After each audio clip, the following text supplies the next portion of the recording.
Mi nombre no importa, pero mi historia podría salvar vidas o costar más de las que ya se perdieron por mi culpa. Durante 8 años, fui parte de la estructura operativa del cártel de Sinaloa, no como jefe ni como figura importante, sino simplemente como un engrane más en una máquina industrial que muele vidas humanas todos los días con la eficiencia de una planta procesadora. Lo que no sabían mis superiores, lo que nunca sospecharon durante todos esos años de sangre y silencio, es que cada orden que cumplía, cada operación en la que participaba, cada muerte que causaba o presenciaba, la documentaba meticulosamente en registros secretos que guardaba como un seguro de vida que nunca pensé que tendría que cobrar. Hoy vivo bajo un nombre falso, en una ciudad cuyo nombre no puedo revelar, con un precio de 2 millones de pesos sobre mi cabeza y la certeza de que mi pasado me alcanzará tarde o temprano. Pero antes de que eso suceda, necesito que alguien sepa la verdad sobre cómo funciona realmente esa máquina, sobre cómo hombres ordinarios como yo nos convertimos en monstruos, y sobre el precio imposible de intentar redimirse cuando ya has cruzado todas las líneas que separan lo humano de lo bestial. Tenía 26 años cuando todo comenzó en 2016, una edad en la que todavía creía que la vida tenía reglas justas y que el trabajo honesto eventualmente sería recompensado. Acababa de perder mi empleo en una maquiladora textil en Tijuana, donde había trabajado durante 4 años, víctima de un recorte masivo de personal que la empresa justificó como reestructuración para mantener competitividad en mercados globales. Era una explicación elegante para ocultar el hecho simple de que podían pagar salarios más baratos en Vietnam y Bangladesh. Mi esposa Claudia estaba embarazada de 6 meses de nuestro primer hijo, con complicaciones médicas que requerían atención especializada que nuestro seguro básico no cubría completamente. Las deudas se acumulaban como agua en una tormenta: renta atrasada, pagos de auto, facturas médicas, préstamos familiares que habíamos tomado para llegar hasta fin de mes. Cada día que pasaba sin trabajo era un día más cerca del abismo financiero que amenazaba con tragarse todo lo que habíamos construido juntos. Durante 2 meses busqué trabajo con la desesperación de un hombre que ve a su familia deslizarse hacia la pobreza. Llenaba solicitudes, asistía a entrevistas, aceptaba trabajos temporales mal pagados que apenas cubrían los gastos de transporte. El mercado laboral en Tijuana estaba saturado de gente como yo, trabajadores de maquiladoras despedidos, sin educación universitaria, con habilidades específicas que no se transferían fácilmente a otros sectores. Fue mi vecino Carlos quien me ofreció la primera oportunidad real que había tenido en meses. Lo conocía desde la preparatoria, habíamos crecido en el mismo barrio, jugado fútbol en las mismas canchas polvorientas. Durante años había trabajado en empleos similares a los míos, pero en los últimos 2 años había comenzado a vivir mejor: ropa nueva, camioneta reciente, dinero para invitar cervezas los fines de semana. Cuando le pregunté por su trabajo, siempre respondía vagamente sobre logística y transporte. Una tarde de agosto, mientras yo regresaba de otra entrevista fallida, Carlos me interceptó en la entrada de nuestro edificio de departamentos. «Hermano», me dijo con esa sonrisa que recordaba de nuestros días de escuela, «sé que la estás pasando mal. Tengo algo que podría ayudarte. Trabajo fácil, buen pago, horarios flexibles. Solo necesitamos gente confiable que sepa manejar y que no haga preguntas pendejas». La propuesta era simple: trabajar como conductor para una empresa de logística que manejaba entregas especiales en la zona fronteriza. «Nada complicado», me aseguró Carlos. «Nada peligroso. Solo llevas paquetes de un punto A un punto B. Entregas donde te digan regresas a casa. 12,000 pesos a la semana, pagados en efectivo, sin descuentos ni complicaciones burocráticas». 12,000 pesos semanales era más de lo que había ganado en la maquiladora en un mes completo. Era suficiente para ponernos al corriente con las deudas, para pagar la atención médica de Claudia, para prepararnos para la llegada del bebé con dignidad en lugar de desesperación. Era literalmente la respuesta a mis oraciones.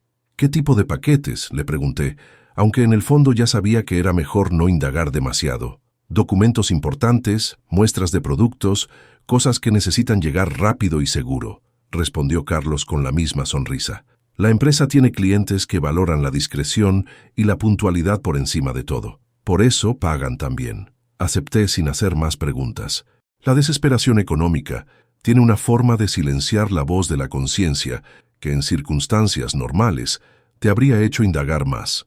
Claudia notó mi alivio cuando llegué a casa esa noche con noticias de empleo. ¿Qué tipo de trabajo?, me preguntó mientras preparaba una cena simple de frijoles y tortillas. Transporte y logística, le respondí usando las mismas palabras vagas que había escuchado. Buena paga, horarios decentes, finalmente algo estable. Las primeras semanas fueron exactamente lo que Carlos había prometido: conducir paquetes de un punto A a un punto B sin complicaciones. Los paquetes eran pequeños, envueltos en papel marrón o metidos en sobres manila. Nunca pesaban más de unos kilos.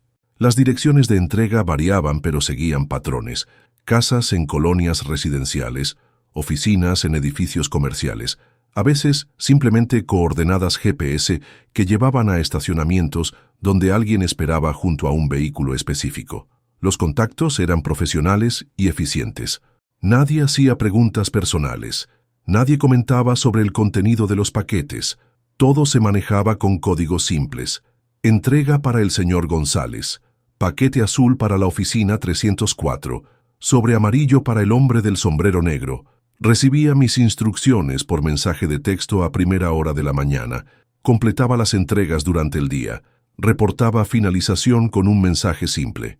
Al final de cada semana, encontraba un sobre con mi pago en efectivo exacto debajo del asiento de mi auto. El dinero era real y puntual, buenos salarios que llegaban sin demora, horarios flexibles que me permitían estar en casa cuando Claudia me necesitaba, respeto en el barrio que venía de tener trabajo estable y dinero en el bolsillo. Mi esposa pudo dejar su trabajo de medio tiempo en una tienda de ropa. Compramos una casa pequeña pero digna en una colonia más segura. Nuestro hijo Mario nació en un hospital privado con atención médica de primera calidad.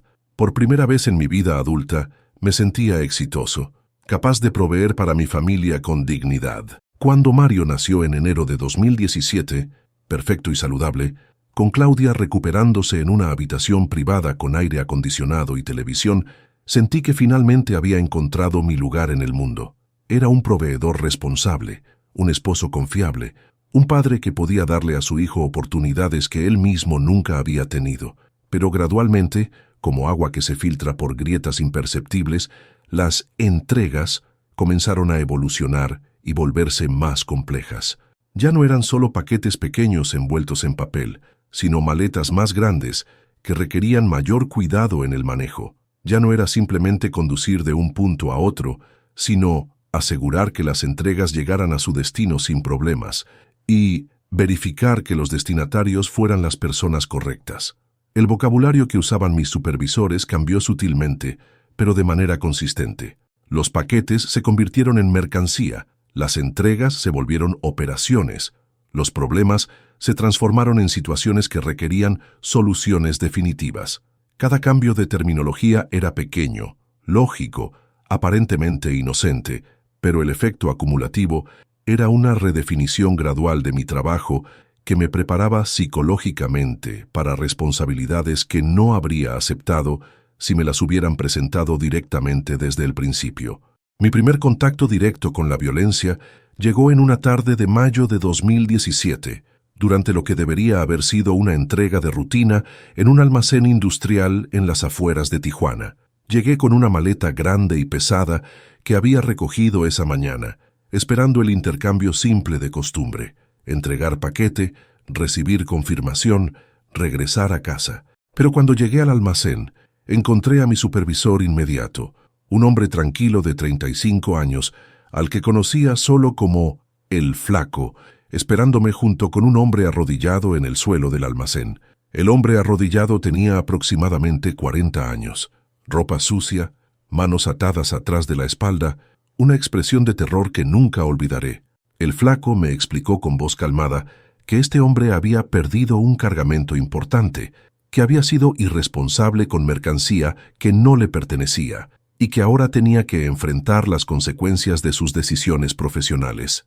Esto es lo que pasa con la gente irresponsable, me dijo el flaco mientras sacaba una pistola de su cinturón, como si fuera una lección de negocios que cualquier empleado responsable debería entender. Tú no eres irresponsable, ¿verdad? Me quedé paralizado mientras él disparó 3 veces al hombre arrodillado, los sonidos secos de los disparos resonando en el espacio vacío del almacén como truenos en una tormenta. Mi función esa tarde fue sostener las llaves del auto mientras el flaco resolvía el problema. No participé directamente en la muerte, pero mi presencia fue requerida como testigo, como parte de mi educación sobre las realidades del negocio en el que había estado trabajando durante meses sin comprenderlo completamente.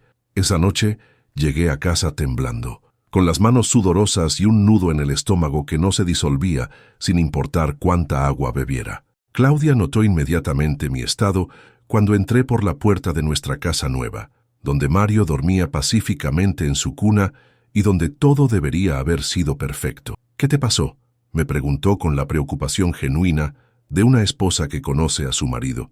Tuvimos un accidente menor en el trabajo, le mentí, la primera de cientos de mentiras que eventualmente contaminarían nuestro matrimonio. Nada grave, solo me asusté un poco. Durante las siguientes semanas, comencé compulsivamente a llevar un registro secreto de todo lo que veía y experimentaba en mi trabajo. Al principio, fue una reacción defensiva nacida del miedo. Pensé que si algún día me acusaban de algo, necesitaría evidencia detallada para demostrar que era solo un empleado siguiendo órdenes, no un participante voluntario en actividades criminales. Compré una libreta pequeña que guardaba escondida en el tanque de gasolina de mi auto, donde anotaba nombres, fechas, lugares, métodos, cualquier detalle que pudiera ser relevante para mi futura defensa legal. Pero gradualmente, la documentación se convirtió en algo más profundo y psicológicamente necesario, la necesidad compulsiva de que alguien, en algún lugar, supiera la verdad completa de lo que estaba pasando. Cada entrada en mi registro secreto era una forma de resistencia silenciosa, una manera de mantener mi humanidad documentando la pérdida progresiva de la misma. 17 de mayo, Almacén Industrial Zona Este. El flaco ejecuta a hombre por pérdida de cargamento. Método 3 disparos cabeza. Cuerpo removido en camioneta blanca, placas BJ-847. Las entradas comenzaron simples, factual, como reportes policíacos escritos por alguien que estaba tratando de mantener distancia emocional de eventos traumáticos. Mi transformación de conductor ocasional a sicario de tiempo completo fue tan gradual que casi no la noté hasta que ya era demasiado tarde para detenerla.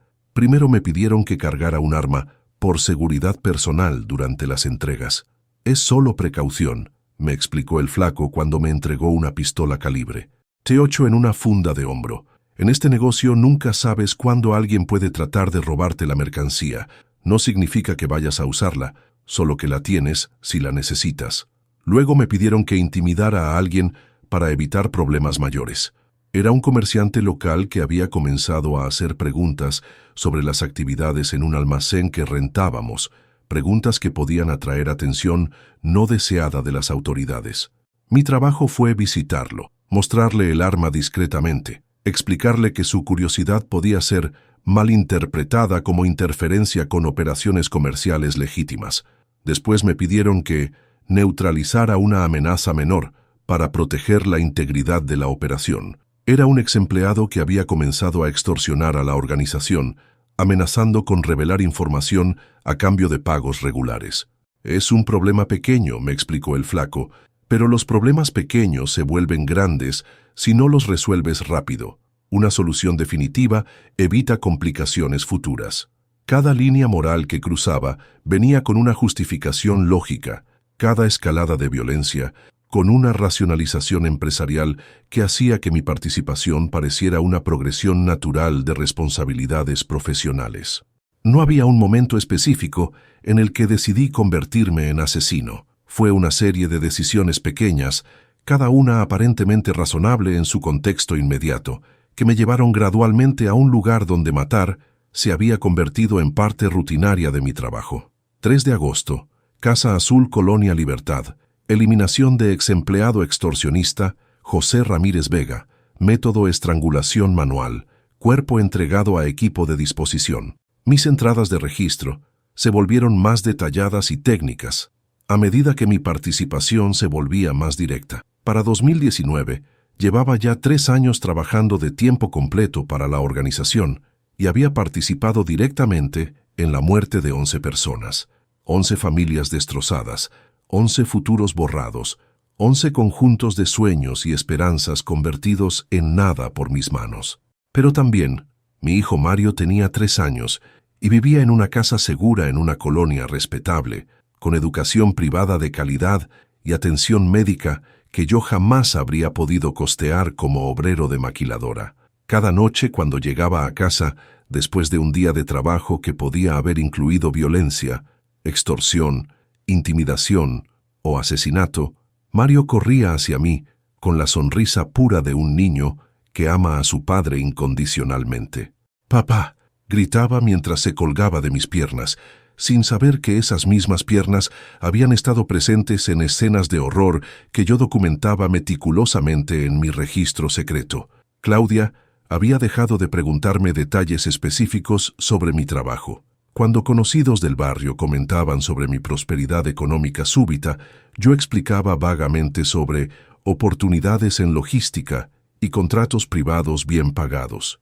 Ella parecía satisfecha con las explicaciones vagas, mientras el dinero siguiera llegando consistentemente y nuestra calidad de vida continuara mejorando. 25 de septiembre, Operación Colonia Postal, eliminación de informante policíaco, Sergio Luna Morales. Método 2 disparos torso, cuerpo abandonado, vehículo personal para simular robo. Mis registros documentaban no solo los hechos, sino también los métodos de encubrimiento que habíamos perfeccionado. Durante esos años, la organización me había promovido gradualmente de conductor a especialista en resolución de problemas, un eufemismo corporativo para sicario de confianza. Tenía mi propio equipo de 3 hombres. Manejaba operaciones complejas que requerían planeación y coordinación. Recibía bonificaciones basadas en la eficiencia y discreción de mis resoluciones. El dinero era extraordinario para alguien de mi origen social. Ganaba más en un mes que lo que habría ganado en un año en la maquiladora. Pude comprar una casa más grande en una colonia exclusiva, un auto nuevo para Claudia, vacaciones familiares a resorts en la playa. Mario comenzó a asistir a un colegio privado bilingüe, donde los otros padres eran doctores, abogados, empresarios legítimos. Pero la prosperidad venía con un precio psicológico que no había anticipado. Cada peso que gastaba en mi familia llevaba el peso de la sangre con la que había sido ganado.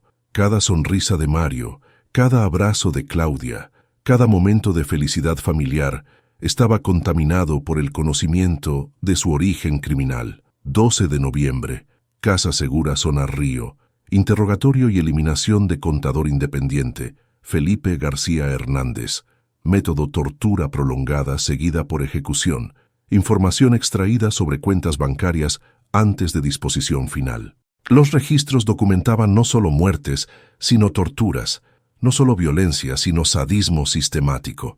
El momento decisivo que cambiaría toda mi vida llegó en marzo de 2020, cuando me asignaron eliminar a un periodista local que había estado investigando rutas de tráfico en la zona fronteriza. Era un hombre llamado Ricardo Salinas, de 42 años, reportero veterano de un periódico regional que había comenzado a conectar puntos entre empresas fachada, movimientos financieros sospechosos y actividades criminales organizadas.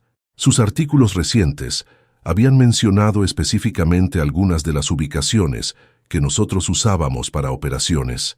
Había identificado patrones en métodos que pensábamos que eran secretos. Había comenzado a construir un caso periodístico que podía exponer toda nuestra red operativa regional. «Es un problema que se está volviendo demasiado grande», me explicó el flaco cuando me entregó el expediente con información personal de Salinas. «Necesitamos una solución definitiva antes de que publique algo que nos cause daños mayores». El expediente contenía la dirección de su casa, fotografías de su rutina diaria, información sobre su esposa y sus 2 hijas pequeñas de 6 y 8 años. «Método recomendado es accidente automovilístico», continuó el flaco. «Algo que parezca natural, sin conexiones obvias con sus investigaciones. Tienes una semana para planearlo y ejecutarlo». Durante los siguientes días, seguí meticulosamente a Ricardo Salinas, estudiando sus patrones de movimiento, sus horarios, sus rutas habituales entre su casa, la oficina del periódico, la escuela de sus hijas. Era un proceso que había realizado docenas de veces con otros objetivos, pero esta vez algo era diferente. Por primera vez en años, no podía mantener la distancia emocional que hacía posible mi trabajo. Mientras lo observaba desde mi auto estacionado, lo vi jugar con sus hijas en el parque cerca de su casa, empujándolas en los columpios, mientras ellas reían con la misma alegría pura que había visto en Mario. Lo vi ayudarlas con la tarea en la mesa de la cocina, visible a través de la ventana iluminada de su casa, con la misma paciencia y dedicación que yo mostraba cuando ayudaba a Mario con sus libros de preescolar. Lo vi leerles cuentos antes de dormir, sentado en el borde de sus camas con un libro abierto, usando voces diferentes para los personajes de la historia, exactamente como yo hacía cada noche cuando ponía a Mario a dormir. Vi en Ricardo Salinas al padre que yo quería ser, no al hombre en el que me había convertido. Vi en sus hijas a niñas inocentes, cuyas vidas serían destruidas por mi acción, igual que las vidas de las familias de mis 11 víctimas anteriores habían sido destruidas por decisiones que tomé para proteger la prosperidad de mi propia familia. 15 de marzo. Objetivo Ricardo Salinas periodista. Reconocimiento completado. Método accidente vehicular planificado. Ejecución programada. 18 de marzo. Ruta casa-trabajo. Mi registro documentaba los preparativos, pero por primera vez incluía también mis dudas. Objetivo tiene hijas, edad similar Mario, familia estable, trabajo legítimo, considerando alternativas. Esa noche, después de un día observando a Ricardo Salinas vivir la vida de padre dedicado que yo fingía ser, llegué a casa y encontré a Mario esperándome en la sala con un dibujo que había hecho en el colegio. «Es nuestra familia, papá», me dijo con orgullo, mostrándome figuras de palitos que representaban a él, a Claudia y a mí. «La maestra dijo que dibujáramos a nuestros héroes, así que te dibujé a ti porque eres el mejor papá del mundo».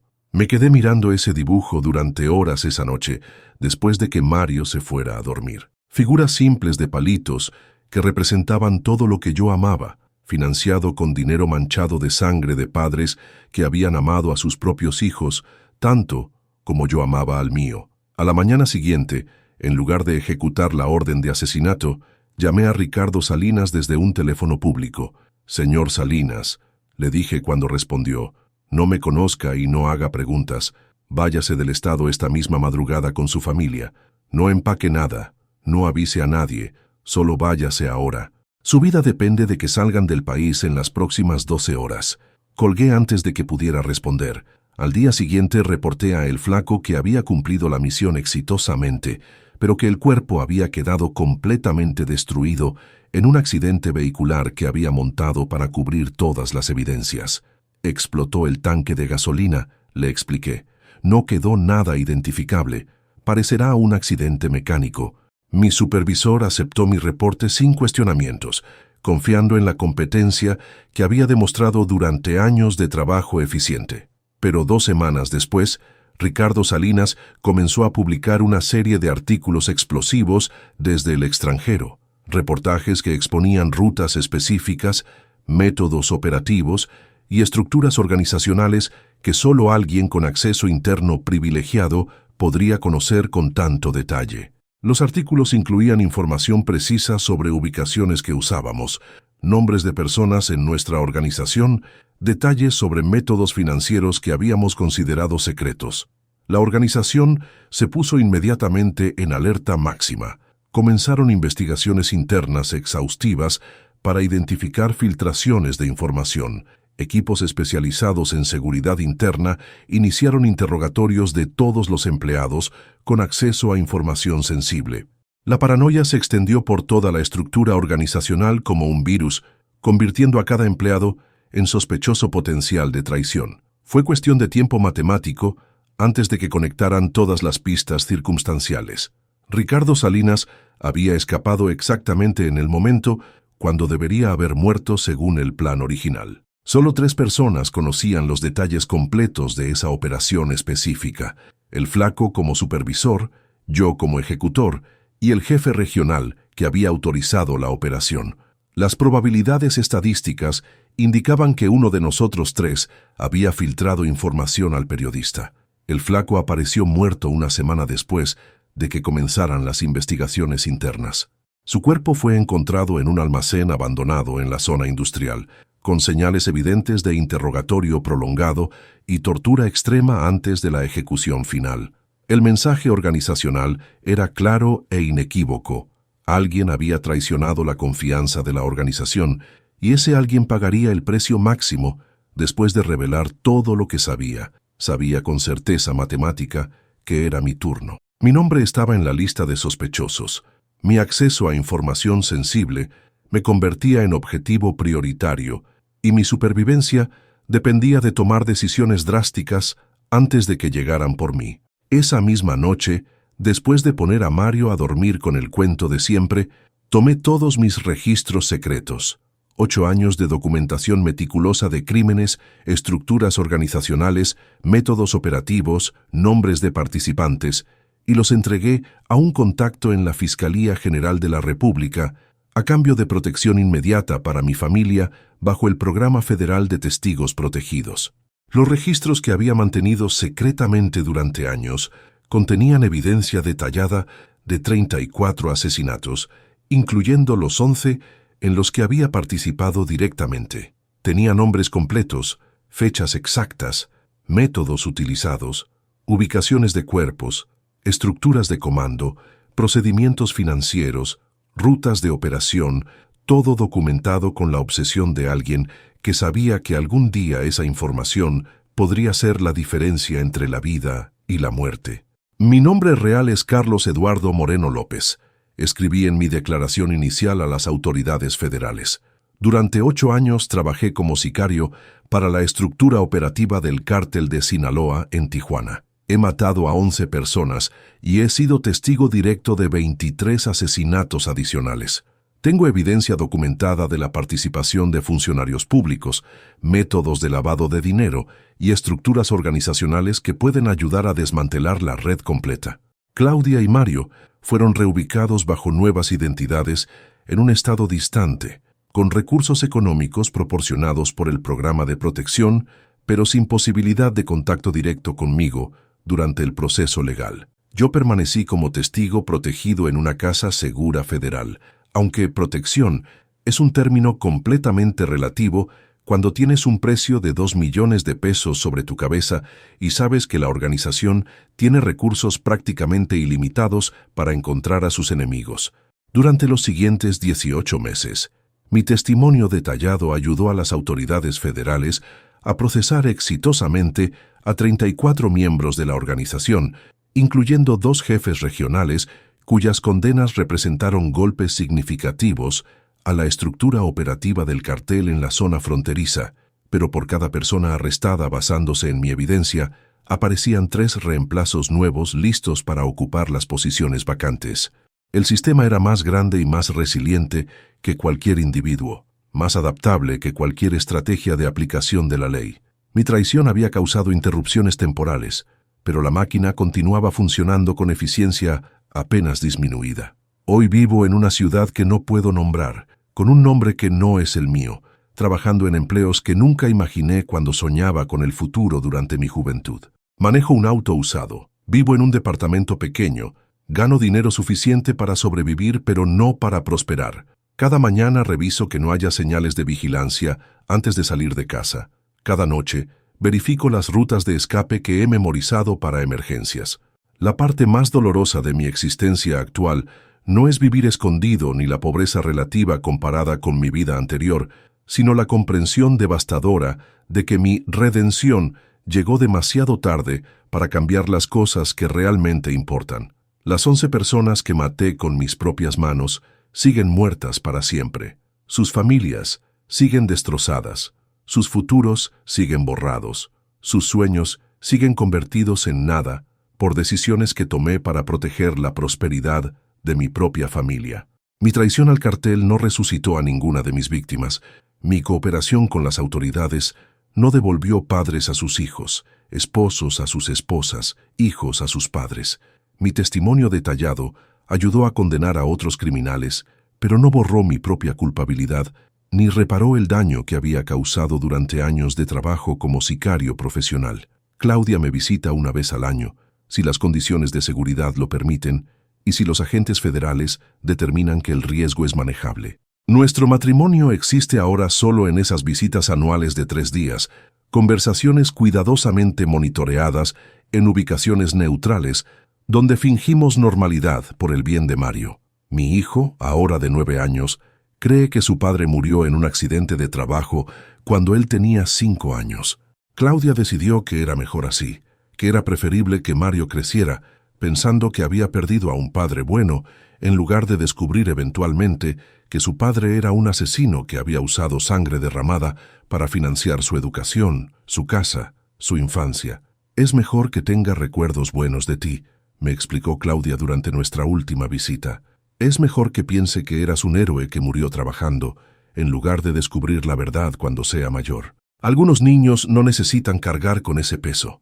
Tenía razón, pero eso no hacía que el dolor fuera menor. Durante nuestras visitas anuales, Mario me habla de la escuela, de sus amigos, de sus planes futuros, sin saber que está hablando con un fantasma de su propio pasado. Le cuento historias inventadas sobre mí, trabajo en una oficina, le ayudo con tareas escolares, jugamos videojuegos en el hotel donde nos reunimos.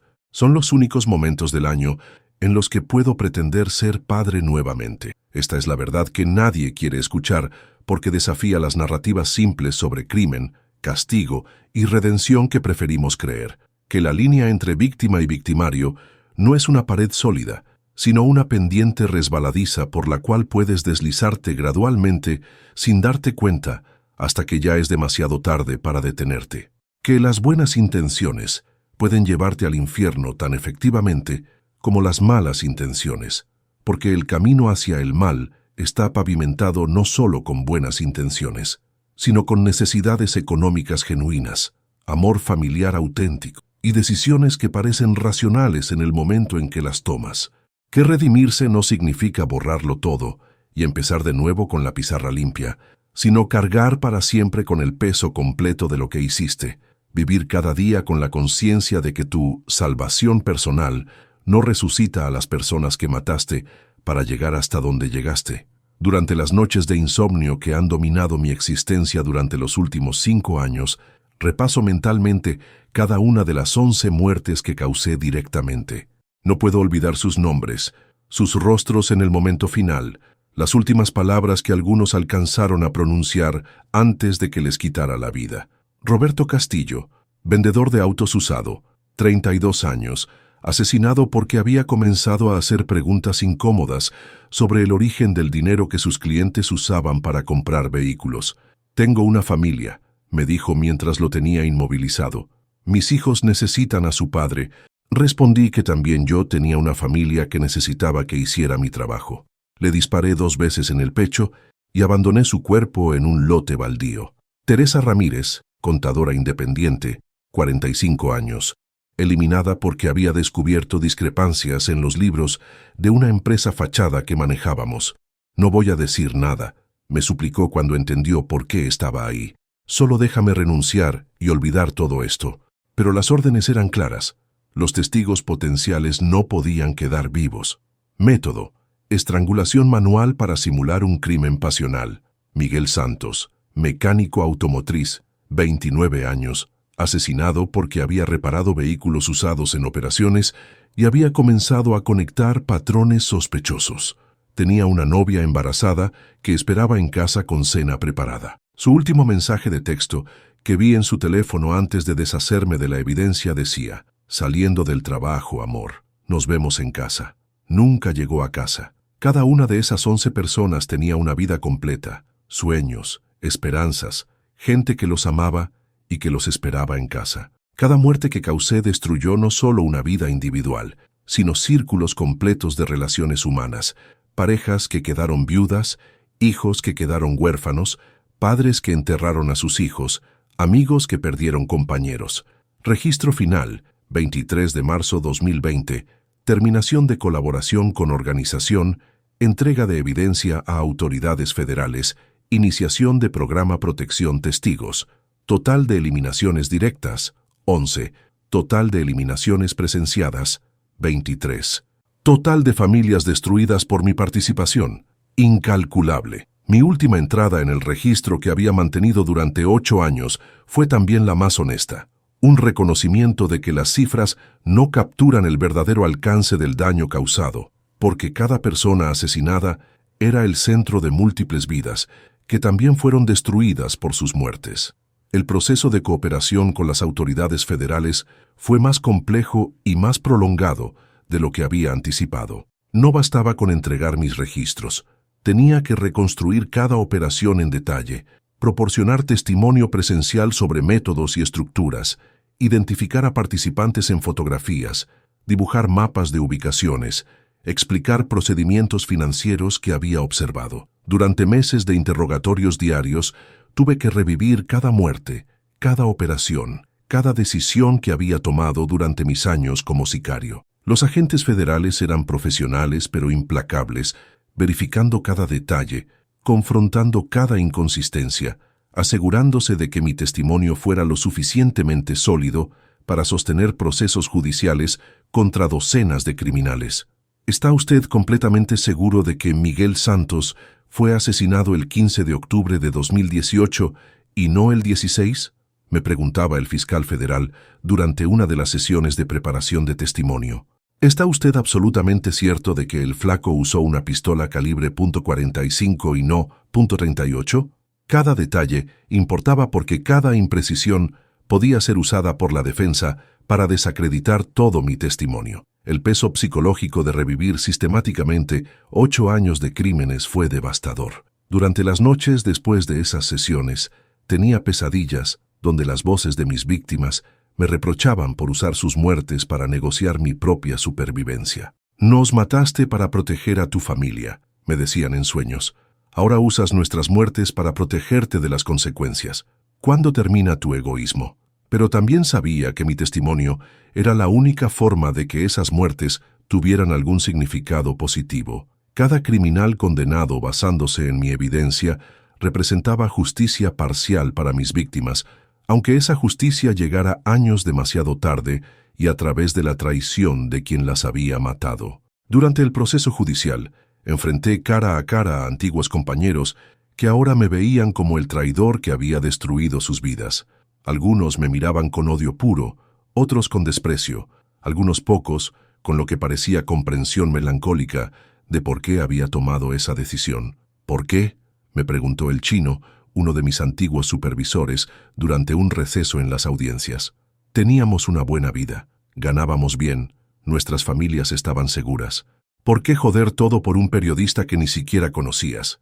No pude explicarle que había llegado a un punto donde ya no podía vivir conmigo mismo, donde la prosperidad de mi familia había dejado de compensar el peso de la culpa que cargaba.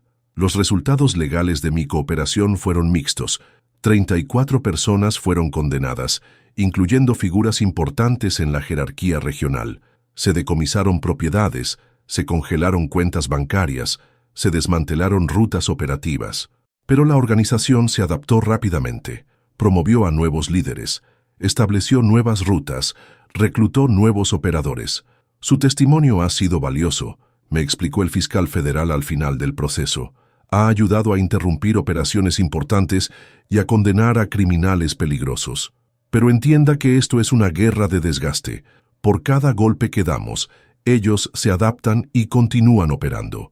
La realidad era que mi traición había salvado mi vida inmediata, pero no había cambiado fundamentalmente el sistema contra el cual había testificado. Era un grano de arena contra una máquina industrial que procesaba gente como yo constantemente. Algunos se convertían en criminales permanentes, otros morían en operaciones. Unos pocos cooperaban con las autoridades, pero la máquina seguía funcionando.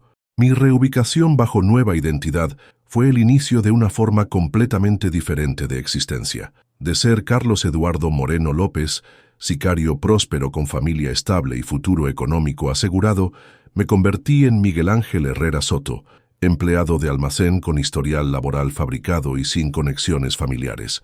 La transición psicológica fue más difícil que la logística. Durante años, Había vivido con la adrenalina constante del peligro, la satisfacción del poder económico, la complejidad de manejar operaciones criminales sofisticadas. Mi nueva vida como empleado de almacén era monótona, mal pagada, sin posibilidades de crecimiento significativo. Trabajo 8 horas diarias moviendo cajas, registrando inventarios, cumpliendo órdenes simples de supervisores que no saben que el hombre que les dice «sí, jefe», había manejado operaciones que involucraban millones de pesos y docenas de vidas humanas. Es una humildad forzada que forma parte de mi penitencia personal. Vivo en un departamento de una recámara en un complejo habitacional de clase trabajadora. Manejo un auto usado de 8 años. Compro ropa en tiendas de descuento. Es una pobreza relativa comparada con mi vida anterior, pero también es dinero completamente limpio, ganado con trabajo honesto que no requiere que mate a nadie. Cada 15 días envío una parte de mi salario a una cuenta especial que las autoridades federales han establecido para compensación a familias de víctimas. No es suficiente para reparar el daño que causé, pero es lo único que puedo hacer desde mi situación actual para intentar alguna forma de restitución. Compensación parcial para familia de Roberto Castillo, 2,000 pesos. Anoto en un cuaderno personal donde mantengo registro de estos pagos. Compensación parcial para familia de Teresa Ramírez, 2,000 pesos. Es una gota de agua en un océano de dolor, pero es la única forma que tengo de mantener alguna conexión práctica con las consecuencias de mis acciones pasadas. Durante los primeros 2 años de mi nueva vida, consideré seriamente el suicidio como la única forma auténtica de justicia por los crímenes que había cometido. ¿Qué derecho tenía a continuar viviendo cuando 11 personas habían muerto por mis decisiones? ¿Qué derecho tenía a buscar redención cuando mis víctimas nunca tendrían oportunidad de redimirse de nada? Pero gradualmente llegué a entender que el suicidio sería otra forma de egoísmo, una manera de escapar del peso de la culpa en lugar de cargarlo como corresponde. Mi responsabilidad no era morir por mis crímenes, sino vivir con ellos, usar mi existencia restante para alguna forma de servicio que honrara la memoria de mis víctimas. Comencé a hacer trabajo voluntario en centros comunitarios, ayudando a jóvenes en riesgo, compartiendo historias cuidadosamente editadas sobre las consecuencias del crimen organizado. No puedo revelar detalles específicos de mi experiencia, pero puedo hablar en términos generales sobre cómo las organizaciones criminales reclutan gente desesperada, cómo la violencia se normaliza gradualmente, cómo las consecuencias afectan no solo a los criminales, sino a sus familias. El crimen organizado no es como en las películas, les digo a grupos de adolescentes en centros comunitarios. No es glamoroso ni emocionante. Es una máquina que usa a la gente y luego la desecha. Una vez que entras, cada día que permaneces ahí te conviertes en algo peor de lo que eras el día anterior. Algunos de esos jóvenes me escuchan con atención genuina, otros con escepticismo comprensible. No puedo saber si mis palabras tienen algún impacto real, pero es la única forma que tengo de usar mi experiencia para algo potencialmente constructivo. Mi salud mental ha requerido atención profesional constante. Padezco estrés postraumático severo relacionado tanto con la violencia que cometí como con la violencia que presencié. Las pesadillas son frecuentes, los ataques de ansiedad son regulares, la depresión es una compañera constante. ¿Cree usted que merece perdón por lo que hizo?, me preguntó mi psicólogo durante una de nuestras sesiones. No, le respondí honestamente, pero no estoy buscando perdón. Estoy buscando una forma de vivir con lo que hice sin convertirme en una carga adicional para el mundo. El concepto de perdón es complicado cuando has matado a 11 personas. ¿Perdón de quién? Las víctimas están muertas y no pueden perdonar. Sus familias tienen derecho a odiarte para siempre. La sociedad puede eventualmente olvidar, pero eso no es lo mismo que perdonar. El perdón personal parece un lujo al que no tengo derecho. En lugar de buscar perdón, he tratado de encontrar maneras de hacer que mi vida restante tenga algún valor positivo para compensar, aunque sea parcialmente, el daño que causé. Es una matemática imposible. Ninguna cantidad de bien puede resucitar a los muertos, pero es la única forma que he encontrado de existir sin colapsar completamente bajo el peso de la culpa. 5 años después de mi traición al cartel, Sigo recibiendo reportes ocasionales sobre intentos de localizarme. Mi precio ha bajado de 2 millones a 500,000 pesos, lo que indica que soy menos prioritario para la organización, pero aún lo suficientemente importante para mantener la recompensa activa. Intento de infiltración detectado. Sector 4. Agente encubierto identificado y reubicado. Me informó mi manejador federal durante nuestro último contacto trimestral. Su seguridad no está comprometida inmediatamente, pero mantenga protocolo de vigilancia activo. Es un recordatorio de que nunca estaré completamente seguro, de que mi pasado siempre será una amenaza para mi presente. La parte más dolorosa de mi existencia actual es saber que Mario está creciendo sin su padre, creyendo que soy un héroe muerto en lugar de un cobarde vivo. Durante nuestras visitas anuales, veo cómo va cambiando, cómo va desarrollando su personalidad, cómo va formando sus propios sueños y ambiciones. Quiero ser policía cuando sea grande, me dijo durante nuestra última visita, para atrapar a los malos como los que mataron a mi papá. Tuve que excusarme al baño para llorar en privado, porque mi hijo quiere dedicar su vida a combatir criminales como el que su padre realmente era. Claudia ha comenzado a reconstruir su vida, lo cual es simultáneamente un alivio y una fuente de dolor adicional. Conocí a alguien, me dijo durante nuestra visita del año pasado. Es un hombre bueno, tiene un trabajo estable, es amable con Mario. No he tomado decisiones definitivas, pero quería que lo supieras. Tenía derecho a rehacerse la vida, pero saber que está borrando gradualmente mi existencia de su mundo es como morir lentamente. ¿Estás bien con eso?, me preguntó cuando vio mi reacción. Sí, le mentí. Mario necesita una figura paterna estable, y tú mereces ser feliz.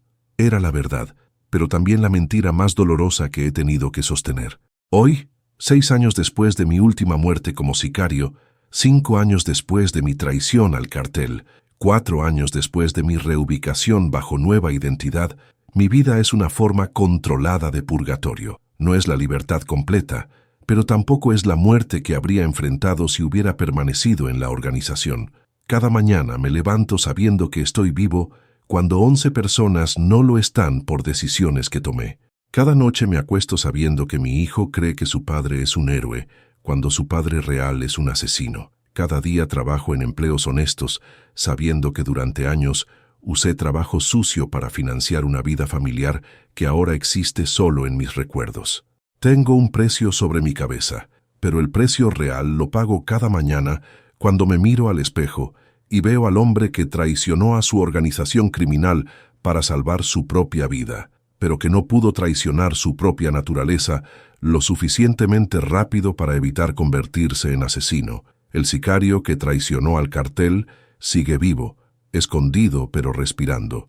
El hombre que era antes de convertirme en asesino, el padre que Mario recuerda, el esposo que Claudia amó, ese hombre murió hace mucho tiempo, asesinado no por balas enemigas, sino por las decisiones que tomé para proteger lo que creía que amaba. Esta es mi confesión final, escrita en una computadora de biblioteca pública, usando tiempo que debería estar dedicando a trabajo honesto. Es la única forma que tengo de honrar la memoria de mis víctimas, documentando la verdad sobre cómo un hombre ordinario puede convertirse en monstruo a través de decisiones que parecen racionales en el momento. Si esta confesión llega a manos de alguien que está considerando trabajo fácil con buen pago, ofrecido por gente que no hace preguntas, sepan que el precio real de ese dinero no se paga con horas trabajadas, sino con pedazos de alma que nunca recuperarán.